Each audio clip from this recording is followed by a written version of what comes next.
نمرود کی قوم کا عید کا دن آیا.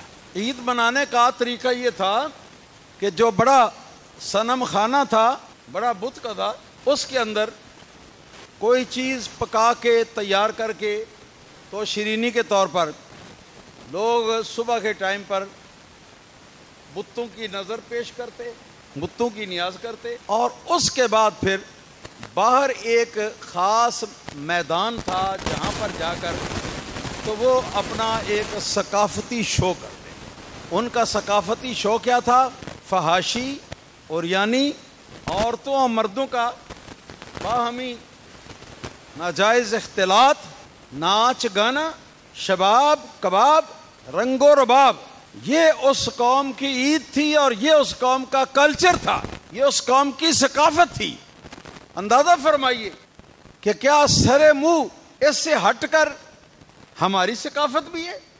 ہماری سے میری مراد پاکستان کے اندر جو حکومت ہے، جو سرکار ہے، اس سرکار کی ثقافت کو میں مراد لے رہا ہوں. کیا اس سے سرے منہ ادھر ادھر کوئی ثقافت پاکستان کے اندر بھی ہے؟ ہرگز نہیں.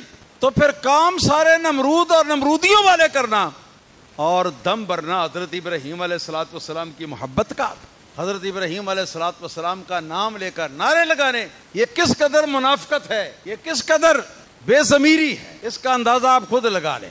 اور میں امید کرتا ہوں کہ میری بات کو سننے والے سب حضرات اپنی اپنی پہنچ اور رسائی کی حد تک ذاتی طور پر، پھر اپنی فیملی کے اندر، پھر اپنے رشتہ داروں کے اندر، پھر اپنے محلے کے جو پڑوسی ہیں علا وجہ ترتیب ان کے ساتھ، اور پھر جو دوست احباب ہیں دور کے یا نزدیک کے، ان سب کے یہاں یہ نمرودی ثقافت جو ہے، اس نمرودی ثقافت کی مخالفت کریں گے. کیوں بھائی؟ وعدہ ہو گیا جی؟ انشاءاللہ تعالی انشاءاللہ. یہ نمرودی ثقافت ہے، خدا اس کا بیڑا غرق کرے. یہ ہمارے پاکستان میں پتہ نہیں کہاں سے آ گئی.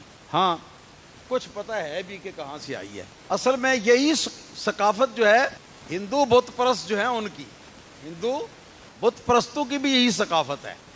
تو یہ رشتہ ہے نمرود والوں کا اور ہندو مذہب والوں کا کہ دونوں کی ثقافت ایک ہے. چونکہ تقسیم ہندوستان سے پہلے، تقسیم بر صغیر سے پہلے ہندو لوگ جو ہیں وہ ہمارے درمیان رہتے تھے، ہم بھی ہندوؤں کے آس پاس رہتے تھے. تو وہاں سے یہ ثقافتیں جو ہیں بت پرستوں کی، نمرودیوں کی، ہندوؤں کی، یہ ثقافت جو ہے یہ آہستہ آہستہ یہ ہمارے مسلمانوں کے اندر بھی آ گئی. خدا اس کا بیڑا غرق کرے. جب ہم بندے اللہ تعالیٰ کے بنتے ہیں تو ثقافت جو ہے وہ کہیں اور سے مانگ کے لاتے ہیں. کتنا ظلم عظیم ہے، کتنا ظلم عظیم ہے.